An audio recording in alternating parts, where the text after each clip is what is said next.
जय माँ भगवती, जय माँ दुर्गा। आज गुप्त नवरात्रि का 8वां दिन है। महाविद्या बगलामुखी को 8वीं महाविद्या कहा जाता है। इन्हें पीताम्बरी देवी के नाम से भी जानते हैं। माँ बगलामुखी को पीला रंग बहुत प्रिय है और इनके भक्त द्वारा पीले वस्त्र अर्पित किए जाते हैं। पीले फूलों से माँ का श्रृंगार किया जाता है और माँ बगलामुखी सोने के सिंहासन पर विराजमान रहती हैं। इनकी साधना करने से, पूजा अर्चना करने से भक्तों के सभी दुखों का नाश हो जाता है और जीवन में आने वाली सभी प्रकार की परेशानियां दूर हो जाती हैं। अगर कोई भक्त सच्चे मन से महाविद्या बगलामुखी की पूजा साधना करता है तो उसे वाक सिद्धि भी प्राप्त होती है। इससे वाद विवाद की स्थिति में वे अपने विरोधियों पर बड़ी आसानी के साथ विजय प्राप्त कर लेते हैं। माँ बगलामुखी को पीताम्बरा बगला ब्रह्म शास्त्र विद्या के नाम से भी जाना जाता है।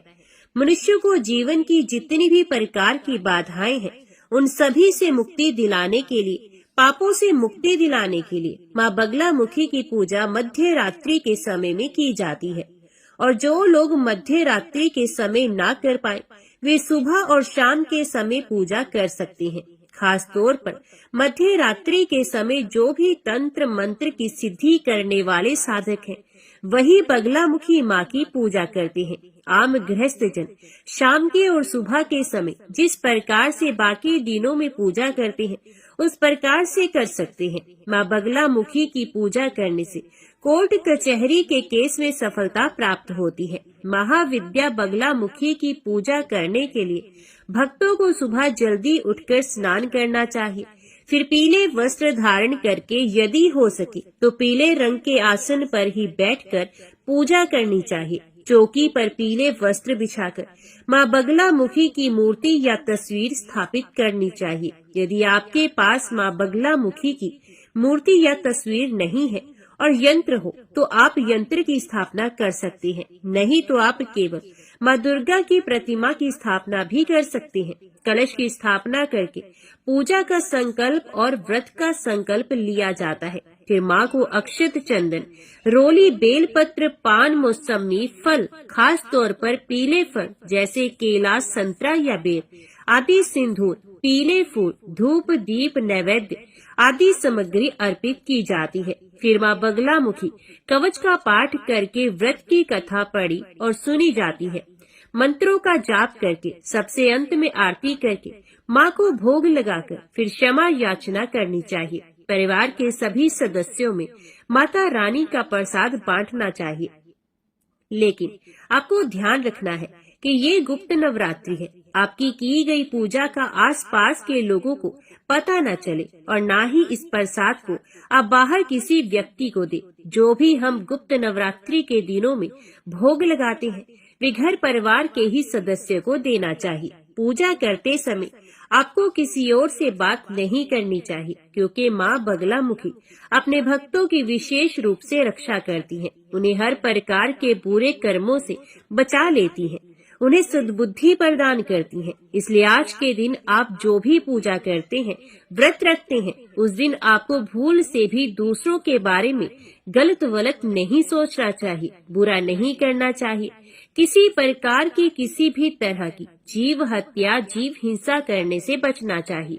यदि ऐसा होता है, जाने अनजाने में यदि आपसे कुछ भी गलती होती है, तो उसका भी बहुत बुरा परिणाम भुगतना पड़ सकता है। क्योंकि माँ बगलामुखी को पीला रंग बहुत पसंद है, इसलिए आज के दिन पीले रंग की वस्तुओं का, जैसे पीले मौसमी फलों का, पीले वस्त्रों का आप गुप्त दान किसी कन्या को भी कर सकते हैं। मंदिर में आप दान दे सकते हैं। गुप्त रूप से आप दक्षिण का दान दे सकते हैं। माँ बगलामुखी को आप पीले रंग की चुनरी अर्पित कर सकते हैं। ऐसा करने से भक्तों के जीवन में सुख और समृद्धि आती है, मनोवांछित फल की प्राप्ति होती है और माँ की पूजा करने से यदि आने वाली कोई बाधा हो तो वे भी बड़ी आसानी से दूर हो जाती है। घर परिवार के सदस्यों का स्वास्थ्य बेहतर रहता है और इनकी पूजा करने से यदि विश्वास के साथ पूजा की जाए तो सभी रुके हुए कार्य भी बिना किसी बाधा के पूर्ण हो जाते हैं। शारीरिक और मानसिक चिंताएं भी दूर होती हैं। अगर आप अपने जीवन में आगे बढ़ना चाहते हैं क्या आपके ऊपर किसी ने कोई झूठा मुकदमा कर रखा है, तो ऐसी स्थिति में आप नियम से दिन में जितनी बार भी हो सके माँ बगलामुखी के मंत्र का जाप कर सकते हैं। पूर्व दिशा की ओर मुंह करके जप करना चाहिए। आप कुछ भी काम करते हैं, चलते बैठते उठते समय भी सच्चे मन से आप माँ पर विश्वास रखते हुए मंत्र का लगातार जाप करते रह सकते हैं। जो आपके ऊपर जो भी झूठा मुकदमा है या आपके शत्रु विरोधी आपको बहुत ज्यादा परेशान करते हो, तो शत्रु विरोधी शांत हो जाते हैं। उनसे आपको किसी प्रकार का कोई नुकसान नहीं होता और यदि कोई झूठा मुकदमा है तो उसमें आपको विजय प्राप्त हो सकती है। इस प्रकार महाविद्या की पूजा की जाती है। पौराणिक कथा के अनुसार एक बार सतयुग में महाविनाश उत्पन्न करने वाली ब्रह्मांडी तूफान उत्पन्न हुआ, जिससे संपूर्ण विश्व नष्ट होने लगा और चारों ओर हाहाकार मच गया। अनेकों लोग संकट में पड़ गए और संसार की रक्षा करना असंभव हो गया।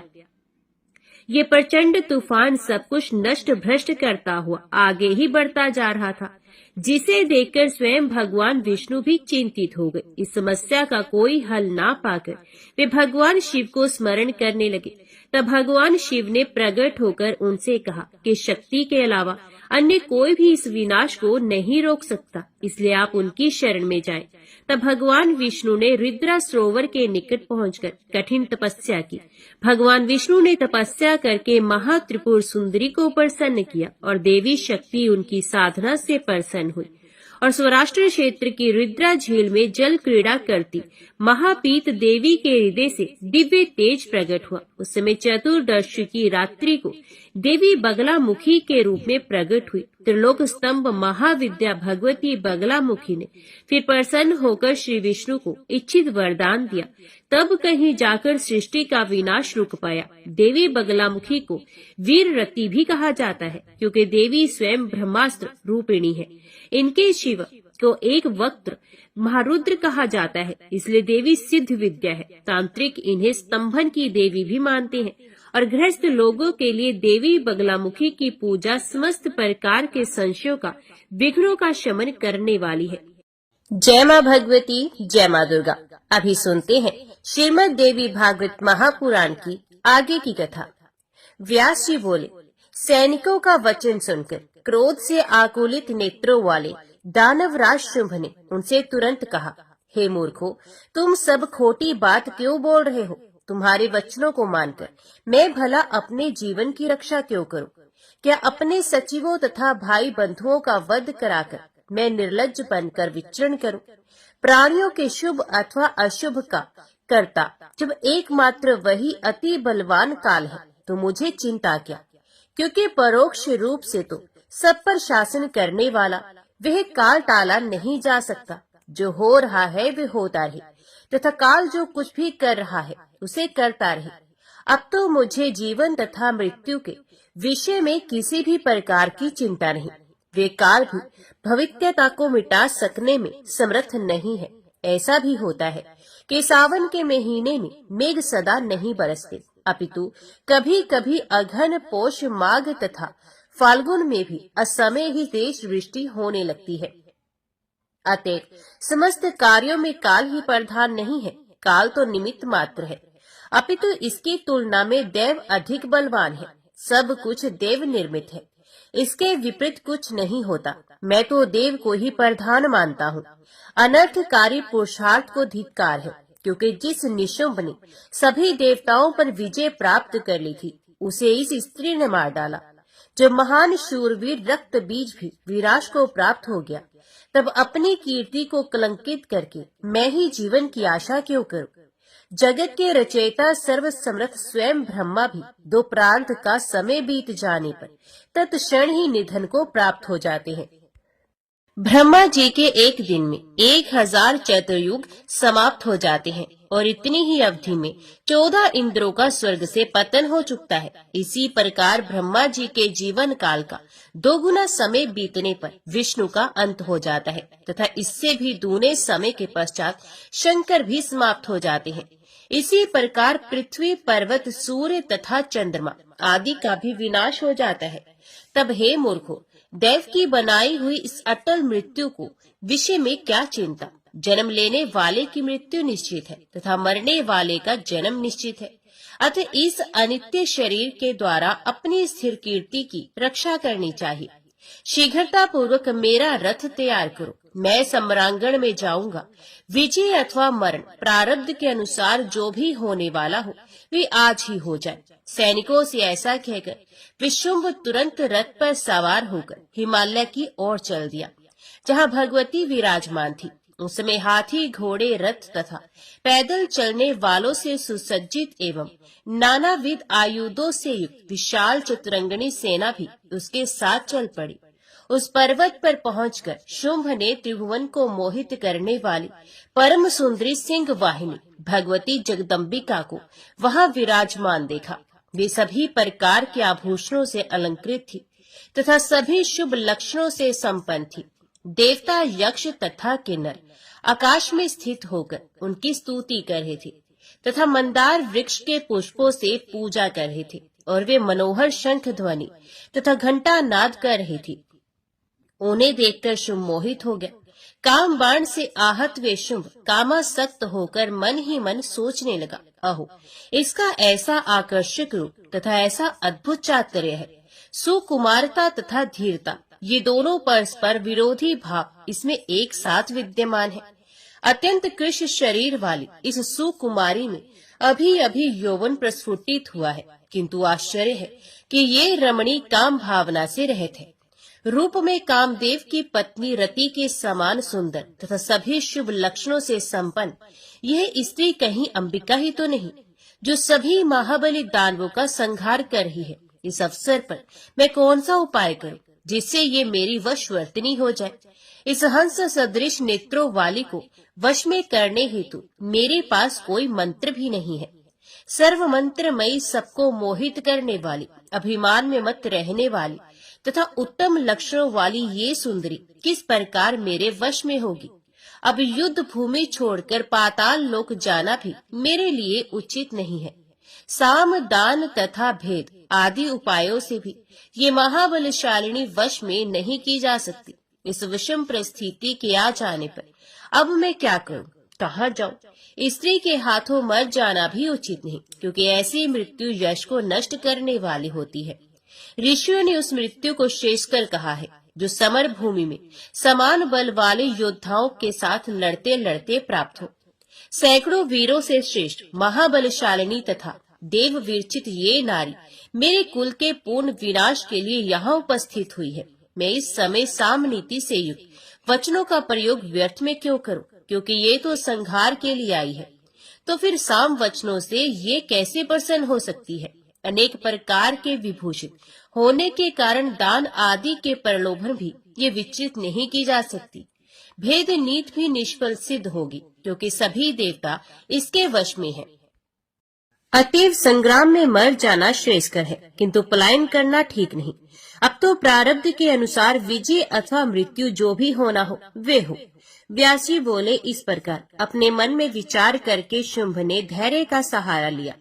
अब युद्ध के लिए दृढ़ निश्चय करके उसने अपने सामने खड़ी भगवती से कहा, हे देवी युद्ध करो, किंतु हे प्रिय इस समय तुम्हारा ये परिश्रम व्यर्थ है। तुम मूर्ख हो, क्योंकि युद्ध करना स्त्रियों का धर्म कदापि नहीं है। स्त्रियों के नेत्र ही बाण है, उनकी बोहें ही धनुष है, उनके हाव भाव ही शस्त्र हैं और सज्ञ पुरुष उनका लक्ष्य है। अंगराग, शीतल चंदन आदि ही उनका कवच है। मनोकामना रथ है तथा धीरे धीरे मधुर वाणी में बोलना भेरी ध्वनि है। अतएव स्त्रियों के लिए अन्य शास्त्रों की कोई आवश्यकता नहीं। यदि स्त्रियां इनके अतिरिक्त अन्य अस्त्र धारण करें तो ये निश्चित रूप से उनके लिए विडंबना ही है। हे प्रिय, लज्जा ही नारियों का आभूषण है, धृष्टता उन्हें कभी भी शोभा नहीं देती। युद्ध करती हुई उत्तम नारी भी कर्कशा के सदृश दिखाई देती है। धनुष खींचते समय कोई स्त्री अपने दोनों स्तनों को छिपाने में कैसे सफल हो सकती है।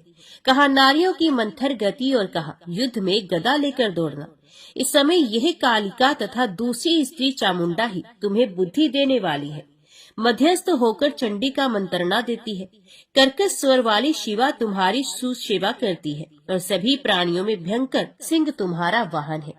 हे सुंदरी, वीणा वादन छोड़कर तुम ये जो घंटा नाद कर रही हो, वे सब तुम्हारे रूप तथा यौवन के सर्वथा विपरीत है। हे भामिनी, यदि युद्ध करना ही तुम्हें अभिष्ट है तो तुम सर्वप्रथम लंबे ओठों वाली, विचित्र नखों वाली, क्रूर स्वभाव वाली, कोई जैसी वर्ण वाली, विकृत आंखों वाली, लंबे पैरों वाली, भयंकर दांतों वाली और बिल्ली सदृश नेत्रों वाली कुरूप स्त्री बन जाओ। ऐसा ही विकराल रूप धारण करके तुम युद्ध भूमि में स्थिरता पूर्वक खड़ी हो जाओ और कर्कश वचन बोलो, तभी मैं तुम्हारे साथ युद्ध करूंगा। क्योंकि हे मृग शावक सदृश नेत्रों वाली, हे रति तुल्य सुंदरी, सुंदर दांतों वाली ऐसी रमणी को देखकर तुम्हें युद्ध में मारने के लिए मेरा हाथ नहीं उठ पा रहा। व्यास जी बोले, हे भरतवंशियों में श्रेष्ठ जन्मेजय, उस कामातुर शुंभ को ऐसा बोलते हुए देखकर भगवती जगदम्बा मुस्कुराकर ये वचन कहने लगी।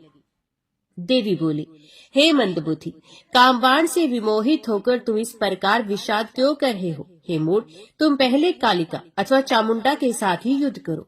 ये दोनों देवियां ही सम्रांगण में तुम्हारे साथ युद्ध करने में पूर्ण समर्थ हैं। मैं तो केवल दर्शक बनकर बैठी हूँ।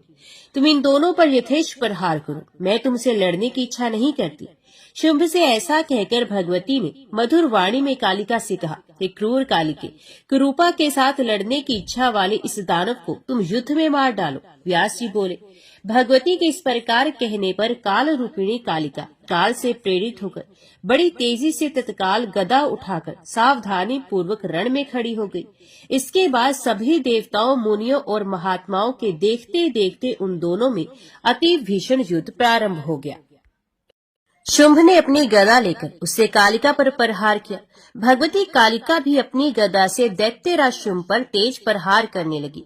भयानक स्वर वाली चंडी ने गदा से उस दैत्य के स्वर्ण में चमकीले रथ को चूर चूर कर डाला और शुंभ का रथ खींचने वाले गधों को मारकर उसके सारथी को भी मार डाला।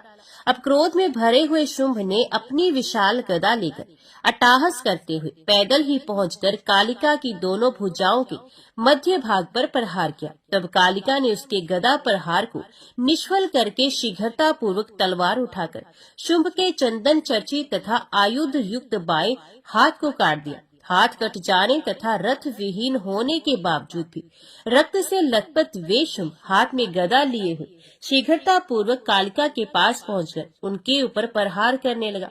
तब काली ने अपने तलवार से उसके गदा युक्त तथा बाजूबंद से सुशोभित दाहिने हाथ को हंसते हंसते काट दिया। इसके बाद वह शुंभ कुपित होकर कालिका पर पैर से प्रहार करने के लिए शीघ्रता पूर्वक आगे बढ़ा। तभी कालिका ने अपनी तलवार से तुरंत उसके दोनों पैर भी काट दिए। हाथ पैर कट जाने पर भी ठहरो ठहरो ऐसा कहता हुआ वह शुंभ कालिका को भयभीत करते हुए वेग पूर्वक दौड़ता हुआ उनकी ओर बढ़ा। उसे आते देखकर कालिका ने उसके कमल सदृश मस्तक को काट दिया, जिससे उसके कंठ से रक्त की अजस्त्र धारा बहने लगी। मस्तक कट जाने पर पर्वत तुल्य वह शुंभ जमीन पर गिर गया और उसके प्राण शरीर से निकलकर तत्काल ही प्राण कर गए। दैत्य शुंभ को इस प्रकार प्राण विहीन होकर गिरा हुआ देखकर इंद्र सहित सभी देवता भगवती चामुंडा तथा कालिका की स्तुति करने लगे। सुखदायक पवन बहने लगा तथा सभी दिशाएं अत्यंत निर्मल हो गई। हवन करते समय शुभ सूचना के रूप में अग्नि की पवित्र ज्वालाएं दाहिनी ओर से उठने लगी। हे राजन, जो दानव मरने से बच गए थे वे सभी जगदम्बिका को प्रणाम करके अपने अपने आयुध त्याग कर पाताल चले गए। देवी का उत्तम चरित्र, शुंभ आदि दैत्यों का वध तथा देवताओं की रक्षा, इन सबका वर्णन आपसे कर दिया। पृथ्वी पर रहने वाले जो मनुष्य इस समस्त आख्यान का भक्ति भाव से निरंतर पठन तथा श्रवण करते हैं वे निश्चित रूप से कृतार्थ हो जाते हैं। पुत्रहीन को पुत्र प्राप्त होते हैं, निर्धन को विपुल संपदा सुलभ हो जाती है तथा रोगी रोग से मुक्त हो जाता है। ये सभी वांछित फल प्राप्त कर लेता है और उसे शत्रुओं से किसी प्रकार का भय नहीं रह जाता। जो मनुष्य इस पवित्र आख्यान का नित्य पठन तथा श्रवण करता है वे अंत में मोक्ष का भागी हो जाता है। जन्मेजय बोले, हे मुने, आपने भगवती चंडिका की महिमा का भलीभांति वर्णन किया। अब आप ये बताने की कृपा करें कि 3 चरित्रों का प्रयोग करके पहले किसने भगवती की आराधना की थी, वे वरदायिनी भगवती किसके ऊपर प्रसन्न हुई, संपूर्ण कामनाओं को पूर्ण करने वाली देवी की उपासना करके किसके महान फल प्राप्त किया, हे कृपा निधान, ये सब बताइए। हे ब्राह्मण, हे महाभाग, जगदम्बिका की उपासना विधि, पूजा विधि तथा हवन विधि का भी विस्तार पूर्वक वर्णन कीजिए। सूत जी बोले, राजा की ये बात सुनकर सत्यवती नंदन कृष्ण द्वैपायन प्रसन्न होकर उन्हें महामाया भगवती का पूजन विधान बताने लगे। व्यास जी बोले, पूर्व काल में स्वारोचिष मनवंतर में सुर्थ नामक एक राजा हुए, जो परम उदार प्रजापालन में तत्पर, सत्यवादी, कर्मनिष्ठ, ब्राह्मणों के पास गुरुजनों के प्रति भक्ति रखने वाले, सदा अपनी ही भार्या में अनुरक्त, दानशील, किसी के साथ विरोध भाव न रखने वाले तथा धनुर्विद्या में पूर्ण पारंगत थे। इस प्रकार प्रजापालन में तत्पर रहने वाले राजा सुर्थ से कुछ पर्वतवासी मलेशियों ने अनायास ही शत्रुता ठान ली। हाथी, घोड़े, रथ तथा पैदल सैनिकों से सुसज्जित चतुरंगनी सेना लेकर अभिमान में चूर वे कोला विध्वंसी सुर्थ के राज्य पर अधिकार करने की लालसा से वहां आ गए। सुर्थ भी अपनी सेना लेकर सामने डट गए। उन महाभयंकर मलेशियों के साथ राजा सुर्थ का भीषण युद्ध होने लगा। यद्यपि मलेशियों की सेना बहुत थोड़ी थी तथा राजा की सेना अत्यंत विशाल थी, फिर भी दैव योग से उन्होंने राजा सुर्थ को युद्ध में जीत लिया। इस प्रकार उनसे पराजित हुए राजा सुर्थ हताश होकर अपने दुर्ग वेष्टित सुरक्षित नगर में आ गए। तत्पश्चात प्रतिभा संपन्न तथा नीति विशारद राजा सुर्थ अपने मंत्रियों को शत्रु पक्ष के अधीन देखकर अत्यंत खिन्न मस्तक होकर विचार करने लगे कि मैं खाई तथा किले से सुरक्षित किसी बड़े स्थान पर रहकर समय की प्रतीक्षा करूं, अथवा मेरे लिए युद्ध करना उचित होगा। मेरे मंत्री शत्रु के वशीभूत हो गए हैं, इसलिए वे अब परामर्श करने योग्य नहीं रहे हैं, तो अब मैं क्या करूं? वे राजा सुर्थ पुनः मन ही मन विचार करने लगे। कदाचित वे पापी तथा शत्रु के साथ मिले हुए मंत्री मुझे पकड़कर शत्रु को सौंप देंगे, तब क्या होगा? पाप बुद्धि पुरुषों पर कभी भी विश्वास नहीं करना चाहिए, क्योंकि जो मनुष्य लोभ के वशीभूत होते हैं वे क्या क्या नहीं कर बैठते। लोभ परायण मनुष्य अपने भाई, पिता, मित्र, सुहृद, बंधु बांधव, पूजनीय गुरु तथा ब्राह्मण से भी सदा द्वेष करता है। अतएव इस समय शत्रु पक्ष के आश्रय को प्राप्त अत्यंत पाप परायण अपने मंत्री समुदाय पर मुझे बिल्कुल विश्वास नहीं करना चाहिए। इस प्रकार अपने मन में भली भांति विचार करके अत्यंत दुखित राजा सुर्थ घोड़े पर आरूढ़ होकर अकेले ही उस नगर से निकल गए। वे बिना किसी सहायक को साथ लिए ही नगर से बाहर निकलकर एक घने जंगल में चले गए। प्रतिभा संपन्न राजा सुर्थ सोचने लगे कि अब मुझे कहाँ जाना चाहिए। तपस्वी सुमेधा का पवित्र आश्रम यहाँ से मात्र 3 योजन की दूरी पर है। ये जानकर राजा सुर्थ वहाँ चले गए। बहुत प्रकार के वृक्षों से युक्त नदी के तट पर विराजमान, वैर भाव से रहित होकर विचरण करने वाले पशुओं से संवित, कोयलों की मधुर ध्वनि से मंडित, अध्ययन नर्त शिष्यों के स्वर से निनादित, सैकड़ों मृग समूहों से घिरे हुए, भली भांति पके हुए निवारण से परिपूर्ण, सुंदर फल फूल से लदे हुए पादपों से सुशोभित, होम के सुगंधित धूप से प्राणियों को सदा आनंदित करने वाले, निरंतर वेद ध्वनि से परिव्याप्त तथा स्वर्ग से भी मनोहर उस आश्रम को देखकर वे राजा अत्यंत आनंदित हुए और उन्होंने भय त्याग कर मुनि के आश्रम में विश्राम करने का निश्चय किया। तत्पश्चात अपने घोड़े को एक वृक्ष में बांधकर उन्होंने विनम्रता पूर्वक आश्रम में प्रवेश किया। वहां उन्होंने देखा कि मुनि एक साल वृक्ष की छाया में मृग चरम के आसन पर बैठे हैं। उनकी आकृति शांत है। तपस्या करने के कारण उनका शरीर क्षीण हो गया है। उनका स्वभाव अति कोमल है। वे शिष्यों को पढ़ा रहे हैं। वे वेद शास्त्रों के तत्ववर्षी विद्वान हैं। क्रोध, लोभ आदि विकारों से मुक्त हैं। सुख दुख आदि द्वंद्वों से परे हैं। ईर्ष्या रहित आत्म ज्ञान के चिंतन में संलग्न है। सत्यवादी तथा जितेंद्रिय हैं। उन्हें देखकर अश्रुपूरित नैनों वाले राजा सुर्थ प्रेम पूर्वक उनके आगे दंड की भांति भूतल पर गिर पड़े। तब मुनि ने उनसे कहा, उठिए उठिए, आपका कल्याण हो। तत्पश्चात गुरु से आदेश पाकर एक शिष्य ने उन्हें आसन प्रदान किया। तब वे उठकर मुनि से आज्ञा लेकर उस आसन पर बैठ गए। इसके बाद सुमेधा ऋषि ने अर्घ्य पादम आदि से उनका विधि पूर्वक सत्कार किया। मुनि ने उनसे पूछा कि आप यहाँ कहाँ से आए हैं, आप कौन हैं तथा चिंतित क्यों हैं? यहाँ आने का जो भी कारण हो उसे आप यथा रुचि बताएं। आपके आगमन का प्रयोजन क्या है? आप अपने मन के विचारों को अवश्य बताइए। आपका कोई असाध्य मनोरथ होगा तो उसे भी मैं पूर्ण करूंगा। राजा बोले, मैं सुर्थ नाम वाला राजा हूँ। शत्रु से पराजित होकर मैं राज्य, महल तथा स्त्री सब कुछ छोड़कर आपकी शरण में आया हूँ। हे ब्राह्मण, अब आप मुझे जो भी आज्ञा देंगे मैं श्रद्धा पूर्वक वही करूँगा। इस पृथ्वी तल पर आपके अतिरिक्त अब कोई दूसरा मेरा रक्षक नहीं है। हे मुनिराज, हे शरणागत वत्सल, शत्रु से मुझे महान भय उपस्थित है, अतएव मैं आपके पास आया हूँ। अब आप मेरी रक्षा कीजिए। ऋषि बोले, हे राजेंद्र, आप निर्भीक होकर यहाँ रहिए। ये निश्चित है कि मेरी तपस्या के प्रभाव से आपके पराक्रमी शत्रु यहाँ नहीं आ सकेंगे। हे राजन, यहाँ पर आपको हिंसा नहीं करनी चाहिए और वनवासियों की भांति पवित्र निवार तथा फल मूल आदि के द्वारा जीवन निर्वाह करना चाहिए। व्यास जी बोले, तब मुनि की ये बात सुनकर राजा सुर्थ निर्भय हो गए।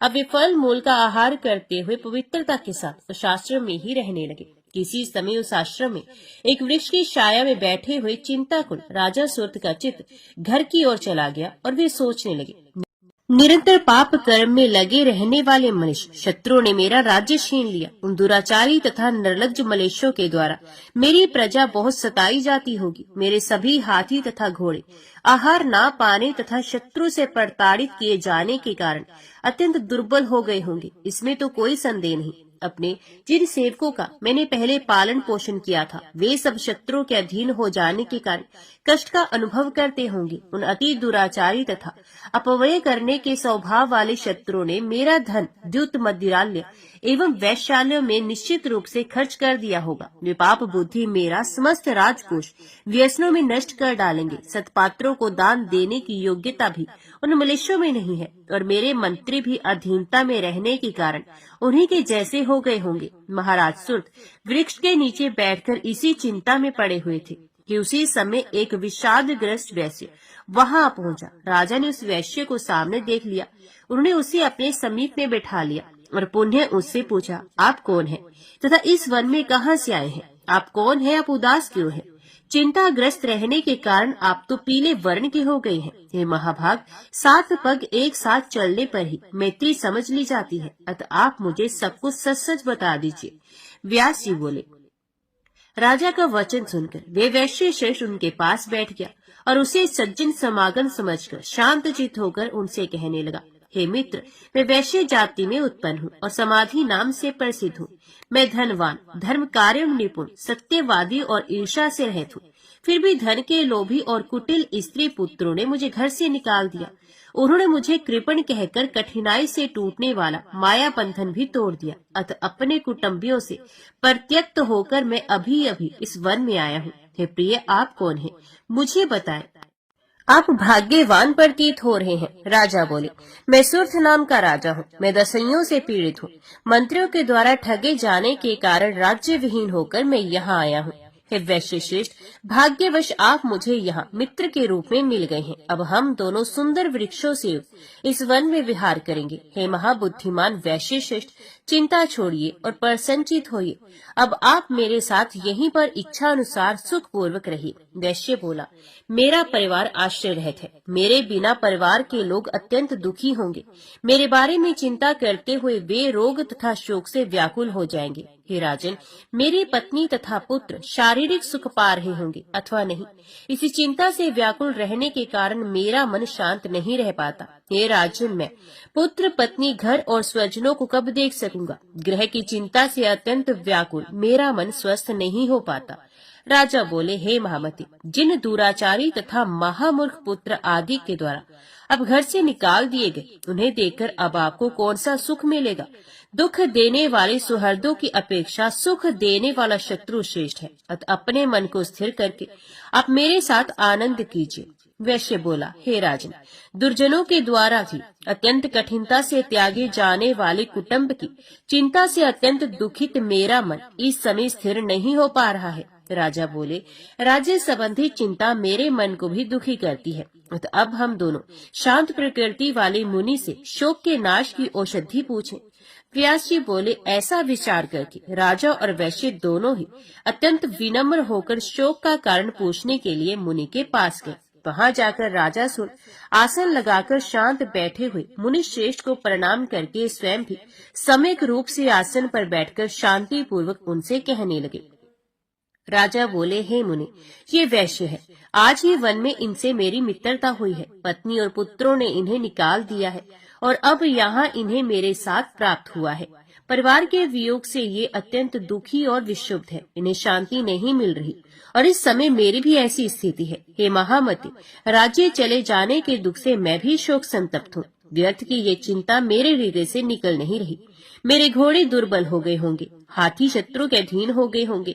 उसी प्रकार सेवक गण भी मेरे बिना दुखी रहते होंगे। शत्रुगण राजकोष को क्षण भर में बलपूर्वक रिक्त कर देंगे। इस प्रकार चिंता करते हुए मुझे न निद्रा आती है, न मेरे शरीर को सुख मिलता है। मैं जानता हूँ कि ये संपूर्ण जगत स्वप्न की भांति मिथ्या है, किंतु हे प्रभु, ये जानते हुए भी मेरा भ्रमित मन स्थिर नहीं रहता। मैं कौन हूँ? ये हाथी घोड़े कौन है? ये मेरे कोई सगे संबंधी भी नहीं, न ये मेरे पुत्र हैं, न मेरे मित्र, जिनका दुख मुझे पीड़ित कर रहा है। मैं जानता हूँ कि ये भ्रम है, फिर भी मेरे मन से संबंध रखने वाला मोह दूर नहीं होता। ये बड़ा ही अद्भुत कारण है। हे स्वामी, आप सर्वज्ञ और सभी संशयों का नाश करने वाले हैं, अतः हे दयानिधि, मेरे इस मोह का कारण बताएं। व्यास जी बोले, तब राजा के ऐसा पूछने पर मुनि श्रेष्ठ सुमेधा उनसे शोक और मोह का नाश करने वाले परम ज्ञान का वर्णन करने लगे। ऋषि बोले, हे राजन, सुनिए मैं बताता हूँ। महामाया के नाम से विख्यात वे भगवती ही सभी प्राणियों के बंधन और मोक्ष की कारण है। ब्रह्मा, विष्णु, महेश, इंद्र, वरुण, पवन आदि सभी देवता, मनुष्य, गंधर्व, सर्प, राक्षस, वृक्ष, विविध लताएं, पशु, मृग और पक्षी, ये सब माया के अधीन है और बंधन तथा मोक्ष के भाजन है। उन महामाया ने ही इस जड़ चेतन में संपूर्ण जगत की सृष्टि की है। जब ये जगत सदा उन्हीं के अधीन रहता है और मोह जाल में जकड़ा हुआ है, तब आप किस गणना में हैं? आप तो मनुष्यों में रजोगुण से युक्त एक क्षत्रिय मात्र हैं। वे महामाया ज्ञानियों की बुद्धि को भी सदा मोहित करती हैं। ब्रह्मा, विष्णु और महेश आदि परम ज्ञानी होते हुए भी राग के वशीभूत होकर व्यामोह में पड़ जाते हैं और संसार में चक्कर काटा करते हैं। हे राजन, प्राचीन काल में स्वयं उन भगवान नारायण ने ब्रह्म विद्या की प्राप्ति तथा अविनाशी सुख के लिए श्वेत द्वीप में जाकर ध्यान करते हुए 10,000 वर्षों तक घोर तपस्या की। हे राजेंद्र, इसके साथ ही मोह की निवृत्ति के लिए एक निर्जन प्रदेश में ब्रह्मा जी भी परम अद्भुत तपस्या में संलग्न हो गए। हे राजेंद्र, किसी समय वासुदेव भगवान श्री हरि ने दूसरे स्थान पर जाने का विचार किया और वे उस स्थान से उठकर अन्य स्थल को देखने की इच्छा से चल दिए। ब्रह्मा जी भी उसी प्रकार अपने स्थान से निकल पड़े। चतुर्मुख ब्रह्मा जी और चतुर्भुज भगवान विष्णु मार्ग में मिल गए। तब वे दोनों एक दूसरे से पूछने लगे, तुम कौन हो, तुम कौन हो? ब्रह्मा जी भगवान विष्णु से बोले, मैं जगत का सृष्टा हूँ। तब विष्णु ने उनसे कहा, हे मूर्ख, अपनी महिमा से कभी च्युत न होने वाला मैं ही विष्णु जगत का करता हूँ। तुम कितने शक्तिशाली हो? तुम तो रजोगुण युक्त और बलहीन हो। मुझे सत्व गुण संपन्न सनातन नारायण जानो। दोनों मानवों मधु कैटभ के द्वारा पीड़ित किए जाने पर तुम मेरी ही शरण में आए थे। उस समय अत्यंत भीषण युद्ध करके मैंने तुम्हारी रक्षा की। मैंने ही उन मधु कैटभ दानवों का वध किया है। अतः हे मंदबुद्धि, तुम क्यों गर्व करते हो? ये तुम्हारा अज्ञान है, इसका शीघ्र त्याग कर दो, क्योंकि इस संपूर्ण संसार में मुझसे बढ़कर कोई नहीं है। ऋषि बोले, इस प्रकार परस्पर विवाद करते हुए उन दोनों ब्रह्मा विष्णु के ओर फड़कने लगे। वे क्रोध में कांपने लगे और उनकी आंखें रक्त वर्ण की हो गई। तभी विवादरत उन दोनों के मध्य अचानक एक श्वेत वर्ण अत्यंत विशाल तथा अद्भुत लिंग प्रकट हुआ। तदंतर विवाद करते हुए उन दोनों महानुभावों को संबोधित करके आकाशवाणी हुई, हे ब्राह्मण, हे विष्णु, तुम दोनों परस्पर विवाद मत करो। इस लिंग के ऊपरी या निचले शोर का आप दोनों में से जो पता लगा लेगा, आप दोनों में वे सदैव के लिए श्रेष्ठ हो जाएगा। इसलिए मेरी वाणी को प्रमाण मानकर तथा इस निरर्थक विवाद को त्याग कर आप लोगों में से एक आकाश और दूसरा पाताल की ओर अभी जाए।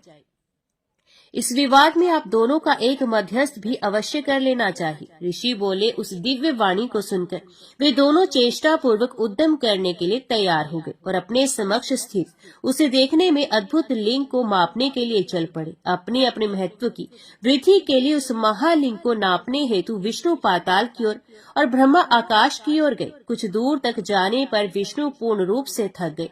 वे लिंग का अंत नहीं प्राप्त कर सके और तब उसी स्थल पर वापस लौट आए। ब्रह्मा जी ऊपर की ओर गए और शिव के मस्तक से गिरे हुए केतकी पुष्प को लेकर वे भी प्रसन्न होकर लौट आए। तब अहंकार से मोहित ब्रह्मा शीघ्रता पूर्वक आकर विष्णु को केतकी पुष्प दिखाकर ये झूठ बोलने लगे कि मैंने ये केतकी पुष्प इस लिंग के मस्तक से प्राप्त किया है। आपके चित्त की शांति के लिए पहचान चिन्ह के रूप में मैं इसे ले आया हूँ। ब्रह्मा जी के उस वचन को सुनकर और केतकी पुष्प को देखकर विष्णु ने उनसे कहा, इसका साक्षी कौन है बताइए। किसी विवाद के उपस्थित होने पर किसी सत्यवादी, बुद्धिमान, सदाचारी, पवित्र और निष्पक्ष व्यक्ति को साक्षी बनाया जाता है। ब्रह्मा जी बोले, इस समय इतने दूर देश से कौन साक्षी आएगा? जो सत्य बात है उसी ये केतकी स्वयं कह देगी। ऐसा कहकर ब्रह्मा जी ने केतकी को साक्ष्य के लिए प्रेरित किया। तब उसने शीघ्रता पूर्वक विष्णु को संबोधित करते हुए कहा कि शिवलिंग के मस्तक पर स्थित मुझे ब्रह्मा जी यहाँ से लेकर आए हैं। हे विष्णु, इसमें आपको किसी प्रकार का संदेह नहीं करना चाहिए। ब्रह्मा जी इस लिंग के पार गए हैं और शिव भक्तों के द्वारा समर्पित की गई मुझको लेकर आए हैं। ये मेरा कथन ही प्रमाण है। केतकी की बात सुनकर भगवान विष्णु मुस्कुराते हुए बोले कि मेरे लिए तो महादेव ही प्रमाण है। यदि वे ऐसी बात बोल दे तो मैं मान लूंगा। ऋषि बोले, तब विष्णु की बात सुनकर सनातन भगवान महादेव क्रुद्ध होकर केतकी से कहा, असत्य भाषणी, ऐसा मत बोलो। मेरे मस्तक से गिरी हुई तुझे ब्रह्मा बीच में ही पा गए थे। तुमने झूठ बोला है, इसलिए अब मैंने सदैव के लिए तुम्हारा त्याग कर दिया है। तब ब्रह्मा जी ने लज्जित होकर भगवान विष्णु को नमस्कार किया। उसी दिन से शिव द्वारा पुष्पों में से केतकी का त्याग कर दिया गया। हे राजन, आप ये जान लीजिए कि माया का बल ज्ञानियों को भी मोह में डाल देता है। तब दूसरे प्राणियों के मोहित हो जाने की बात ही क्या। स्वयं देवाधिदेव लक्ष्मीपति भगवान विष्णु देवताओं के कार्य की सिद्धि के लिए पाप का भय छोड़कर दैत्यों के साथ छल करते रहते हैं।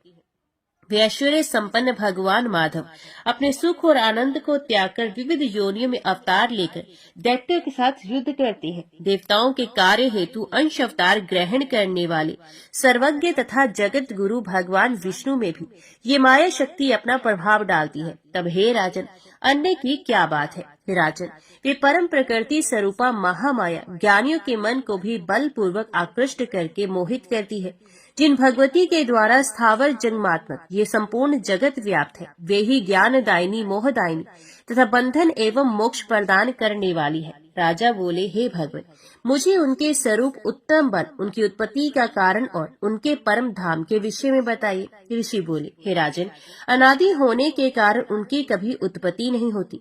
नित्य और सर्वोपरि वे देवी समस्त कारणों की भी कारण है। हे राजन, वे शक्ति स्वरूपा भगवती सभी प्राणियों में सर्वात्मा रूप से विद्यमान रहती हैं। यदि प्राणी शक्ति से रहित हो जाए तो वह प्राणी शवतुल्य हो जाता है, क्योंकि सभी प्राणियों में जो चैतन्य शक्ति है वे इन्हीं का रूप है। देवताओं की कार्य सिद्धि के लिए ही उनका प्राक्ट्य और तिरोधान होता है। हे राजन, जब देवता या मनुष्य उनकी स्तुति करते हैं तब प्राणियों के दुख का नाश करने के लिए ये भगवती जगदम्बा प्रकट होती हैं। ये देवी परमेश्वरी अनेक रूप धारण करके अनेक प्रकार की शक्तियों से संपन्न होकर कार्य सिद्ध करने के लिए स्वेच्छा पूर्वक आविर्भूत होती हैं। हे राजन, अन्य देवताओं की भांति वे भगवती देव के अधीन नहीं है। सदा पुरुषार्थ का परिवर्तन करने वाली वे देवी काल के वश में नहीं है। ये संपूर्ण जगत दृश्य है, परम पुरुष इसका दृष्टा है, वे करता नहीं है। वे सत्य असत्य स्वरूपा देवी ही इस दृश्यमान जगत की जननी है। वे स्वयं अकेले इस ब्रह्मांड की रचना करके परम पुरुष को आनंदित करती है और उन परम पुरुष का मनोरंजन हो जाने के बाद भी भगवती शीघ्र ही संपूर्ण सृष्टि प्रपंच का संहार भी कर देती हैं। वे ब्रह्मा, विष्णु और महेश से तो निमित्त मात्र हैं। वे भगवती ही अपनी लीला से उनकी रचना करती हैं। उन्होंने अपने अपने कार्यों, जगत का सृजन, पालन और संहार में परिवर्तित करती हैं। वे देवी उनमें अपने अंश शक्ति का आरोपण कर उन्हें बलवान बनाती हैं। उन्होंने सरस्वती, लक्ष्मी और पार्वती के रूप में उन्हें अपनी शक्तियां दी हैं। अतः त्रिदेव उन्हीं प्राअंबा को सृजन, पालन और संहार करने वाली जानकर प्रसन्नता पूर्वक उनका ध्यान और पूजन करती हैं। हे राजन, इस प्रकार मैंने अपनी बुद्धि के अनुसार देवी का ये उत्तम महात्म्य आपसे कह दिया। मैं इसका अंत नहीं जानता हूँ। जय माँ भगवती, जय माँ दुर्गा।